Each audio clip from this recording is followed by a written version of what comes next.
en esta mañana quiero compartir acerca del marco legal, del respaldo de Dios, condiciones para tener el respaldo del Padre. El respaldo del Padre abarca todas las áreas de la vida de los hijos de Dios. Y ese respaldo tiene que ver con seguridad, con su presencia, tiene que ver con ser librado de los enemigos, tiene que ver con la salud que Él nos promete, con la abundancia, tiene que ver el respaldo con su favor en todas las situaciones. El respaldo de Dios está contenido en todas sus promesas. Cada promesa que Dios nos da en su palabra nos está diciendo: te prometo que te respaldo en esto, te prometo que... El respaldo de Dios está contenido en todas sus promesas. Y esas promesas nos muestran el gran cuidado que el Padre tiene por sus hijos. Dios el Padre, además, nos revela su corazón. El corazón del Padre es compasivo y misericordioso. Cuando declaramos o Él declara la palabra, su respaldo, Él nos muestra que tiene un cuidado sobre los desvalidos, sobre los necesitados, sobre los que sufren violencia y también sobre los huérfanos y las viudas. En el Salmo 68:5 dice que el Padre es padre de huérfanos y defensor de viudas. Él es Dios en su santa morada. Él defiende a los huérfanos y a las viudas. Qué promesa tan extraordinaria. También Dios nos muestra, se presenta como un juez que nos hace justicia a todos los que estamos bajo opresión del enemigo, a todos los que estamos bajo la opresión de los hombres malvados. El Salmo 103:6 dice: Jehová es el que hace justicia y derecho a todos los que padecen violencia. Podemos ir a Él como nuestro juez, que nos hace justicia y derecho a los que padecemos en un momento dado el ser atacados en algún sentido. Es por eso que Jesús enseñó la parábola de la viuda y el juez injusto. La viuda solicitaba ante ese juez injusto, que dice no temía ni a Dios ni tampoco tenía respeto por hombre. Y ese juez muestra la parábola que atendió a la viuda porque la viuda le era molesta y para quitársela de encima, bueno, le hago justicia. Pero no es así. Jesús muestra al Padre como el juez justo, que al contrario de ese juez injusto, sí atiende a sus escogidos y les hace justicia cuando clamamos a Él. Lucas 18:7 y el 8 dice: ¿Y acaso Dios no hará justicia a sus escogidos que claman a Él día y noche? ¿Se tardará en responderles? Os digo que pronto les hará justicia. Sin embargo, es importante conocer que el Padre, como Dios santo, justo, recto, verdadero, jamás, y aquí viene el marco, jamás respaldará la desobediencia, jamás respaldará la rebelión, tampoco respalda la mentira, ni la injusticia, ni la terquedad, ni la soberbia, porque faltaría a la esencia de lo que Él es. Dios no respalda al desobediente, al injusto, al mentiroso, al soberbio, al terco, no lo respalda. Y hoy quiero hablar acerca de la historia de dos hombres que fueron reyes de Israel. Uno recibió un respaldo total, pero el otro fue rechazado. ¿Por qué? A través de la vida de estos dos reyes, veremos hoy las condiciones que son necesarias para obtener el respaldo total del Padre. Son dos condiciones, hay muchas condiciones, y pudiera decir que esas condiciones son las llaves que nos abren la puerta de la bendición. Hay muchas llaves que abren las puertas. El Señor, cuando se presenta en Apocalipsis a una de las iglesias, yo tengo las llaves y yo soy el que tengo el poder para abrir y para cerrar. Cuando a Pedro le dijo que le daba las llaves del reino, está hablando de que hay muchas llaves en el reino. Hay llaves de respuestas, hay llaves en el área financiera, hay muchas llaves. Pero yo quiero hablar de dos que son primordiales en esta mañana. Dos condiciones que a la vez se tornan en llaves. La primera condición para un respaldo total del Padre es la obediencia. En el libro de Deuteronomio, Dios coloca la obediencia como un requisito indispensable para gozar de todas las bendiciones del Padre. Quiero que leamos solamente allí en Deuteronomio 28, el verso 1 y 2. Dice así la palabra: acontecerá que si oyeres atentamente la voz de Jehová tu Dios, para guardar y poner por obra todos sus mandamientos que yo te prescribo hoy, también Jehová tu Dios te exaltará sobre todas las naciones de la tierra, y vendrán sobre ti todas estas bendiciones, y te alcanzará si oyeres la voz de Jehová tu Dios. En este pasaje nos habla que la obediencia tiene que ver con oír atentamente la voz de Dios y poner por obra sus mandamientos. La obediencia es hacer lo que Dios nos manda, sin justificaciones, sin añadiduras, sin restar ni poner nada a lo que Él ha dicho. También en este pasaje hace referencia de que las bendiciones nos alcanzan al que obedece. Y podemos decir que las bendiciones al que obedece lo persiguen hasta alcanzarlo. Lo que nosotros vemos en la mayoría de los hombres es que viven persiguiendo las bendiciones, siendo que lo único que se tiene que hacer es obedecer para que las bendiciones nos persigan a nosotros. Pero como hay tanta desobediencia, el ser humano y aún el Hijo de Dios está persiguiendo las bendiciones. Pero el único requisito que el Señor exige es obediencia, hacer lo que Él nos ha mandado. Allí en Deuteronomio 28, en los primeros 14 versículos, no lo vamos a leer, pero allí están relacionadas las bendiciones que Dios promete al que obedece. Y estas cubren todas las áreas y tienen que ver con bendición en todos los territorios que ocupemos, tiene que ver con victoria sobre los enemigos, tiene que ver con ser colocado por cabeza, tiene que ver con la promesa de estar encima y no debajo, pero también tiene que ver con la promesa de sobreabundancia y de cielos abiertos. O sea, es algo extraordinario. Hay un ejemplo en la Biblia que es la antítesis de la obediencia. Es decir, es un ejemplo claro de desobediencia. Y este tiene que ver con el rey Saúl. Esta desobediencia del rey Saúl le llevó a ser rechazado por Dios. Y yo quiero que examinemos en esta mañana cuáles fueron las razones por las cuales Saúl fue desechado. Yo quiero decirte que Saúl tuvo toda la oportunidad. Saúl fue ungido por el profeta Samuel. Saúl fue lleno de los dones del Espíritu, aún profetizó con los profetas. Saúl recibió toda la capacidad para administrar a Israel, pero fue rechazado, fue desechado. ¿Por qué? Quiero dar unas cuantas razones.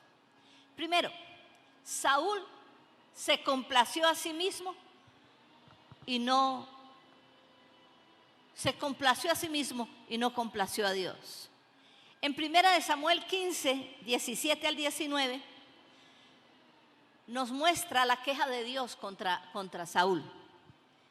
Mira lo que le dijo Samuel a Saúl. Y dijo Samuel: aunque eras pequeño en tus propios ojos, ¿no has sido hecho jefe de las tribus de Israel? Y Jehová te ha ungido por rey sobre Israel. Y Jehová te envió en misión y dijo: ve, destruye a los pecadores de Amalec y hazle guerra hasta que los acabes. ¿Por qué pues no has oído la voz de Jehová, sino que vuelto al botín has hecho lo malo ante los ojos de Jehová. Bueno, este es un caso de lo que hizo Saúl en una misión que Dios le mandó. Pero yo quiero decirte que hubo muchas ocasiones en las cuales Saúl hizo lo contrario de lo que Dios le mandó a hacer. Muchas veces, cuando Dios nos da órdenes, no las entendemos y consideramos que podemos cambiarlas porque nosotros quizás pensemos mejor. Quizás el rey Saúl eso lo pensó, pero no debemos olvidar que Dios es el Dios de la historia y conoce el pasado, el presente y el futuro. En la historia de Israel, fíjese que Dios le mandó a matar al rey Agag de Amalek. Y la historia de Israel nos dice que más adelante la descendencia del rey Agag, en el tiempo de la reina Esther, Amán era de la descendencia de Agag y buscó con mentiras hacer que el rey hiciera decretos para la aniquilación del pueblo judío. ¿Por qué razón Dios le dijo destruye al rey Agag? Porque sabía que ya la descendencia de Agag iba a aniquilar al pueblo judío. Nosotros muchas veces cuestionamos ¿por qué Dios me manda a hacer eso? Pero ahí es donde debemos entender que Dios sabe más que nosotros, conoce más de por qué las cosas se deben hacer así. Generalmente, uno de los problemas del ser humano es que comienza a ponerle lógica a las cosas. Y a veces, muchas cosas que Dios nos manda a hacer parece que no tuvieran lógica humana, pero tienen lógica divina. Y Él sabe por qué. Una de las tentaciones que el cristiano enfrenta es cuestionar las órdenes de Dios, argumentar, razonar. Una y otra vez el hombre se encuentra como Adán frente al árbol de la ciencia del bien y del mal. Y tiene que tomar la decisión, ¿obedezco a Dios o tomo del fruto de ese árbol de la ciencia del bien y del mal que está manejada por nuestra razón? Y muchas veces cedemos a la tentación como Adán en el principio. Otra cosa que Saúl hizo es que Saúl justificó sus acciones disfrazando sus intenciones en actos religiosos o culpando al pueblo antes de reconocer su pecado. Quisiera que leyéramos 1 Samuel 15, 20 al 22. Y Saúl respondió a Samuel, no, más o menos, ¿cómo que Dios está enojado? No, antes bien, he obedecido la voz de Jehová y fui a la misión que Jehová me envió y he traído a Agag, rey de Amalek. Dios le dijo, destrúyelo. Él dice, lo he traído y he destruido a los amalecitas.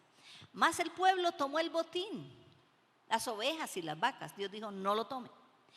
Tomó las primicias del anatema para ofrecer sacrificios a Jehová, tu Dios, en Gilgal. Y Samuel dijo, ¿se complace Jehová tanto en los holocaustos y víctimas como en que se obedezca a las palabras de Jehová? Ciertamente el obedecer es mejor que los sacrificios y el prestar atención que la grosura de los carneros.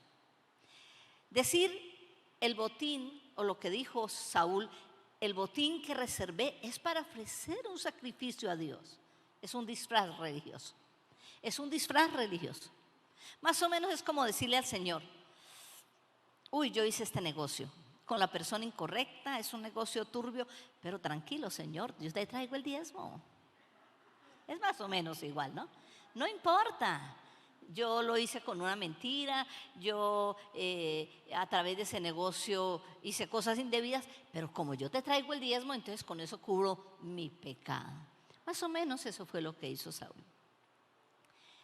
Saúl pretendió comprar a Dios con los sacrificios y hacer que él cambiara de opinión, pero Dios no cambia de opinión por nada de esto. La otra parte es que Saúl obró tercamente, era muy terco, testarudo. Él presionó al profeta Samuel porque a él le interesaba mucho lo que el pueblo pensara de él. A Saúl le interesaba mucho lo que el pueblo pensara de él. Entonces le dijo a Samuel: vuelve conmigo, ven conmigo para que yo adore a Jehová. O sea, él no estaba diciendo: venga, yo me arrepiento, hice lo malo, yo voy a arreglarla. No, vuelve conmigo para que adore. Yo quiero adorar contigo a Jehová delante del pueblo. Y Samuel respondió a Saúl: no volveré contigo, porque desechaste la palabra de Jehová. Jehová te ha desechado para que no seas rey sobre Israel. Y volviéndose Samuel para irse, él se asió de la punta de su manto y este se rasgó. Esto fue algo muy grave, porque el manto de un profeta significa su autoridad, su unción, y él la tomó por la fuerza y rasgó el manto. Entonces Samuel le dijo: Jehová ha rasgado hoy de ti el reino de Israel y lo ha dado a un prójimo tuyo, mejor que tú. Saúl perdió el respaldo de Dios al actuar siempre conforme a sus pensamientos, a sus deseos egocéntricos, y evadiendo, no haciendo lo que Dios le había mandado hacer. La desobediencia a Dios es la causa porque las cosas no funcionan. Y a veces decimos: pero Dios, ¿cómo que allá predican del respaldo? ¿Dónde está tu respaldo? Y Dios tiene que decir: ¿hiciste esto que yo te dije que hicieras? ¿Hiciste aquello? Ay, no, Señor, pero es que no lo he podido hacer porque es que allá en la iglesia me impidieron hacerlo. Bueno, ponemos todas las justificaciones. No, pero es que ¿cómo lo voy a hacer si miren mi esposo o mi esposa o bueno, diferentes cosas? Pero a Dios no le convencen o no le vamos a hacer cambiar de opinión por todas las justificaciones o excusas que demos. Entonces, la obediencia es vital para un respaldo poderoso de Dios. Es una llave. La llave más extraordinaria que abre todas las puertas que usted quiera es obedecer a Dios. La segunda condición que yo considero pero muy importante, la segunda condición es tener un corazón contrito y humillado. Un corazón contrito y humillado. Esta es una condición muy esencial, es vital, porque Dios examina cuidadosamente los corazones. Uno de los hombres que conmovió el corazón de Dios y que hizo que se moviera en un respaldo total, que Dios se moviera en un respaldo total hacia él, fue David, llamado el dulce cantor de Israel. David fue escogido por Dios para suceder a Saúl y fue hallado su corazón conforme al corazón de Dios. David cometió muchos errores, pero su actuación fue totalmente contraria a la manera en que Saúl trató de justificarse o culpar a otros de las situaciones que estaban pasando. David no lo hizo de esa manera. El Salmo 51 fue escrito por David después de haber pecado tremendamente, hizo cosas terribles. Pero ese salmo es un fiel reflejo de un corazón que agrada a Dios. Miremos las acciones que alcanzaron en David el respaldo total de Dios. En este salmo, David mostró un real arrepentimiento al reconocer su pecado. Salmo 51, 1 al 4, vamos a leerlo, dice: ten piedad de mí, oh Dios, conforme a tu misericordia. Conforme a la multitud de tus piedades, borra mis rebeliones. Lávame más y más de mi maldad y límpiame de mi pecado. Porque yo reconozco mis rebeliones y mi pecado está siempre delante de mí.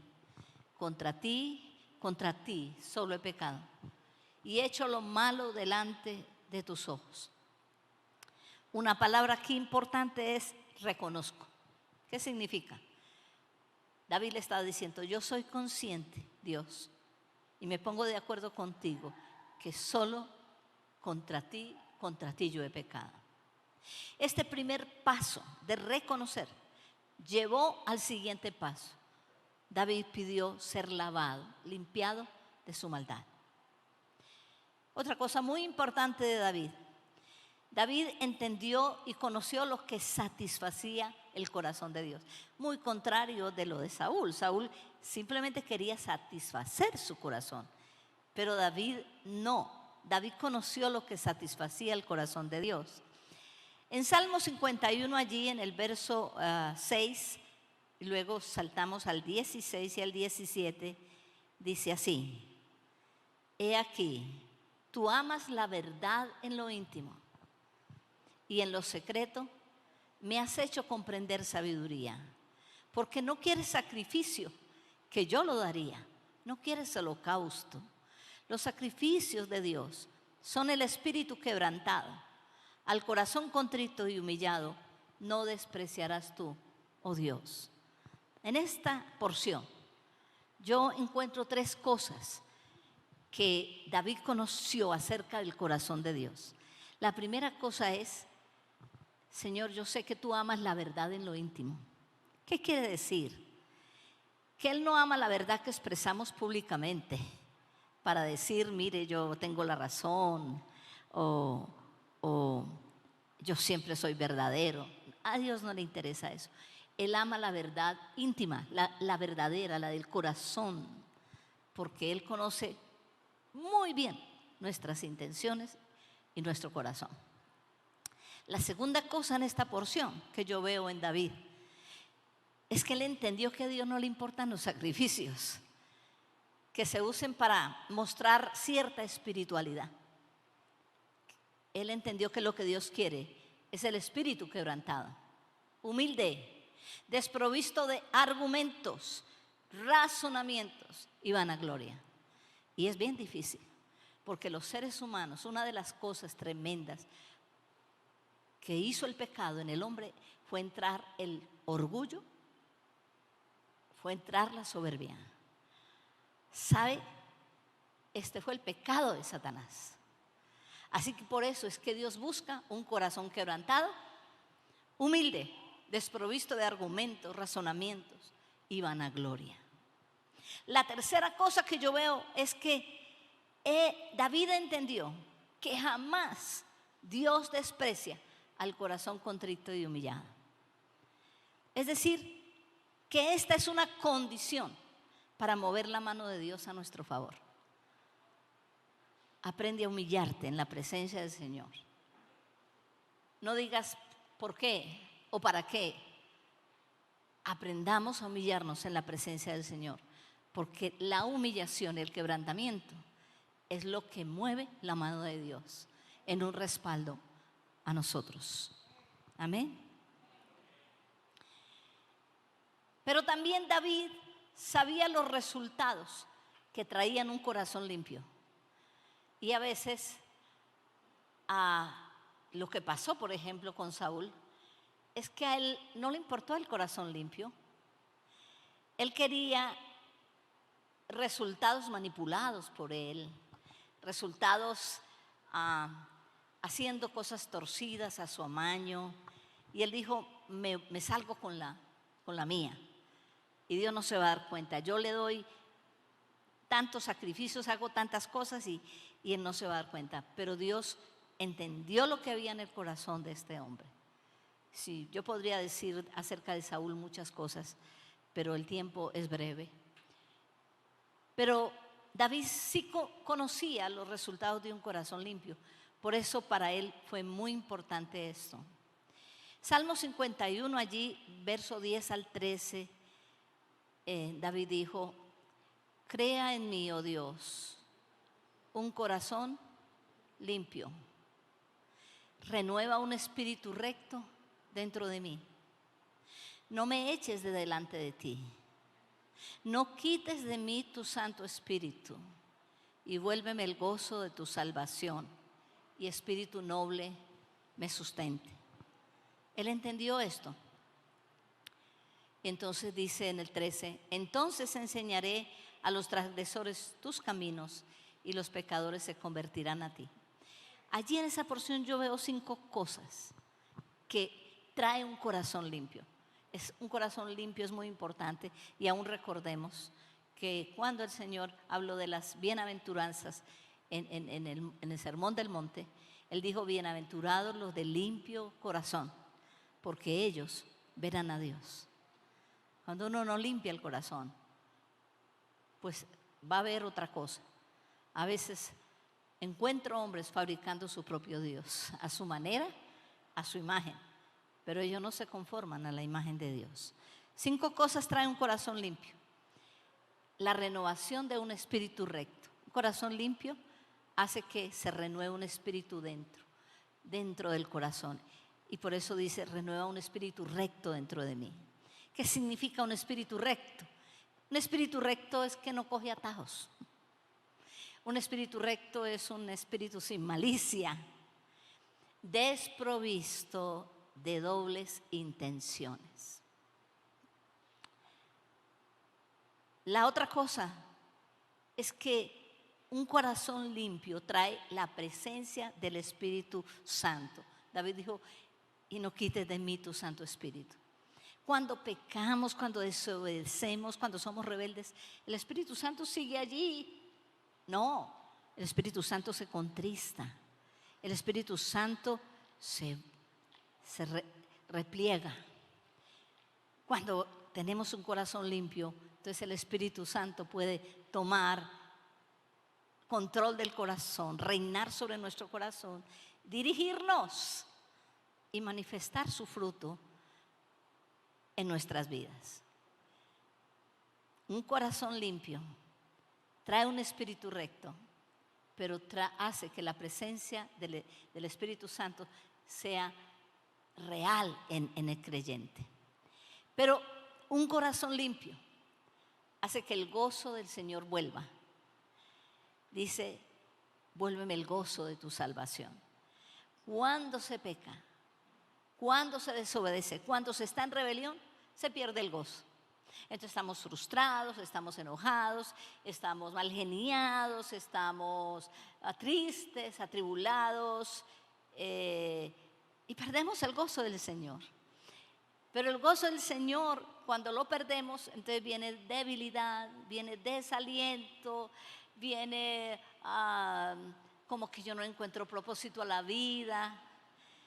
Pero por eso David dijo: y devuélveme el gozo del Señor.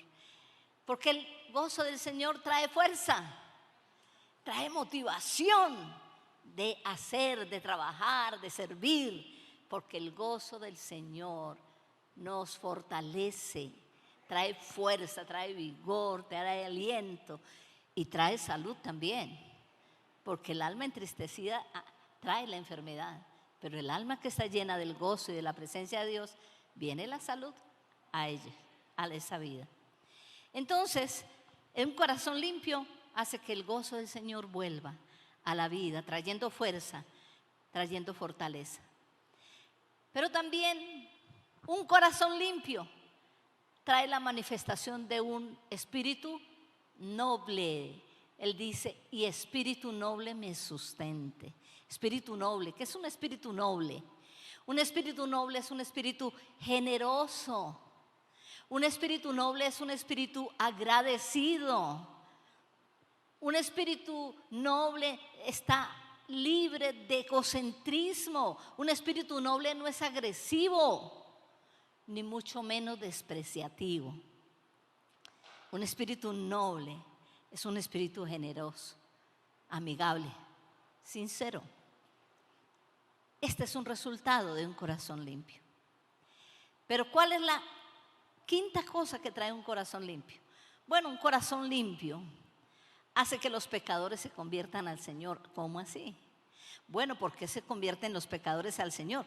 Porque son atraídos al ver testimonios vivos, al ver que no simplemente hablamos de Jesús, pero hacemos lo mismo que todos los hombres, nos enojamos, soberbios, mentirosos.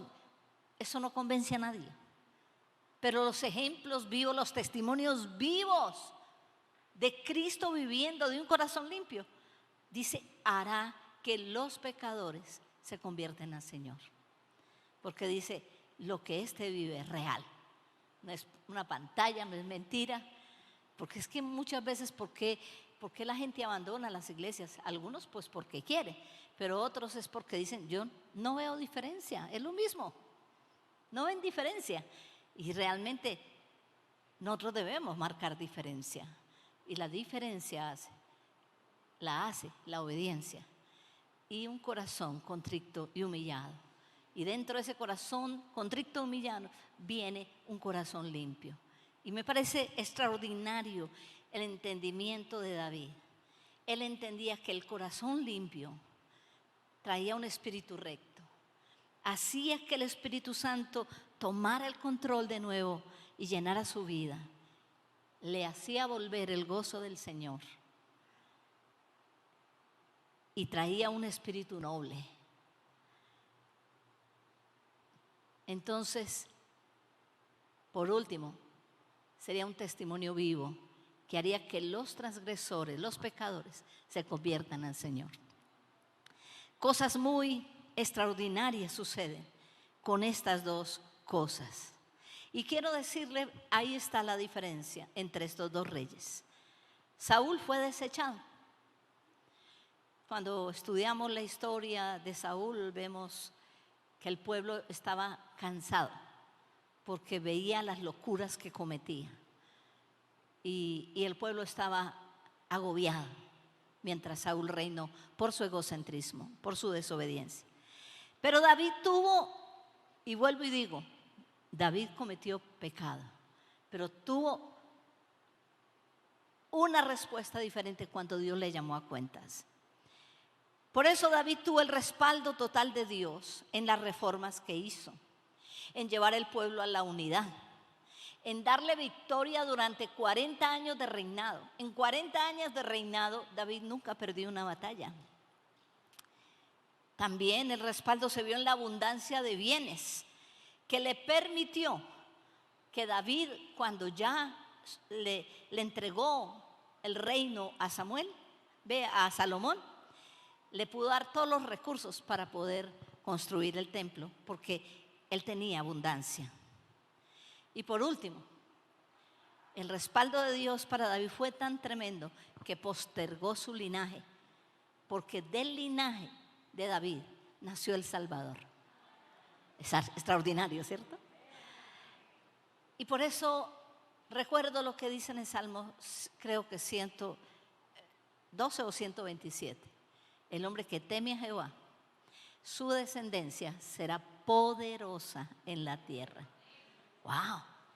¿Usted quiere tener una descendencia poderosa? Pues realmente esa descendencia poderosa va a marcarse, va a establecerse a través de nuestra obediencia, pero también a través de un corazón contrito y humillado. Amén. En esta mañana sentía la palabra que Dios dio al comienzo. Está esperando por nosotros. A veces decimos, ¿por qué se demora tanto el Señor en responder? Y el Señor quizás nos está diciendo, ¿por qué se demoran tanto en hacer lo que les mando? Hagamos lo que Dios nos manda. Lo que Dios dice nunca será para nuestro mal. El diablo nos va a decir, y eso fue lo que hizo con la primera pareja en el paraíso. No, Dios tiene otras intenciones. Con que Dios les dijo eso, no. Al contrario, ustedes van a ser como Él y Él no quiere que sean como Él. Ustedes serán como Dios. Les metió una cantidad de cosas terribles en la mente. Pero obedecer a Dios es mejor que los sacrificios. Eso fue lo que le dijo a Saúl. Por cuanto tú desechaste mi palabra, yo te he desechado. ¿Y cuántos queremos ser desechados por Dios? Yo no quiero ser desechado. Yo no quiero que Dios me haya puesto algo en la mano y Dios diga, no has hecho nada con eso, pues se lo doy a un prójimo mejor que tú. Yo pienso que eso es lo que sucede. Por ejemplo, alguien que tiene una plata dice, bueno, ok, yo le voy a dar a usted para que trabaje y espero ver resultados. Y al cabo del año dice, ¿qué hizo? No, antes tengo la mitad de la plata que usted me dio, no funcionó. Ok, venga. lo que te quedó, dámelo porque lo va a dar a uno que sí produzca. Y eso es lo que hace Dios. Entonces muchas veces hay cosas que nosotros realmente tenemos que venir delante del Señor y decir en qué he fallado, en qué me he equivocado, qué cosas tengo que cambiar. Y con un corazón ¿qué? Contrito y humillado, con la decisión de hacer la voluntad del Señor. Vamos a colocarnos de pie. A mí me llama mucho la atención la palabra que el Señor dio esta mañana. Él dijo, cosas grandes están esperando por ustedes. Wow, yo no sé cuáles son las cosas grandes. No puedo pensar de qué se trata. Pero cada uno Dios le ha preparado una mesa y esa mesa tiene que ver con bendiciones, con cosas extraordinarias. Pero están esperando. Y en esta mañana quiero hacer un llamado. Iglesia de Dios, estamos en un tiempo definitivo. Y yo firmemente creo que Dios no es escaso. Yo firmemente creo que Dios tiene abundancia de recursos de toda índole, de operaciones, de milagros extraordinarios. Dios nos la ha avisado por mucho tiempo, pero parece que se retiene. ¿Y por qué se retiene? Porque estamos haciendo otra cosa. Yo quiero llamar la atención en esta mañana y preguntarte, Iglesia del Señor, ¿estás decidido a obedecer y a presentarte delante del Señor con un corazón humillado para decir, ¿qué quieres que yo haga? ¿Qué quieres que yo cambie? ¿Qué quieres que yo retome o qué quieres que yo deje? ¿Estás dispuesto delante del Señor? Escúcheme, Él quiere revelarte a ti las riquezas de su gloria. Él quiere hacerlo y lo va a hacer. Y vamos a ver cosas poderosas y extraordinarias. El respaldo de Dios. Sí, el respaldo de Dios está con el humilde, con el que está huérfano, la viuda, los desvalidos, los que pasan injusticia. Pero el respaldo de Dios está con los que obedecen. Y el respaldo de Dios está con los que se humillan ante su presencia y reconocen que han pecado.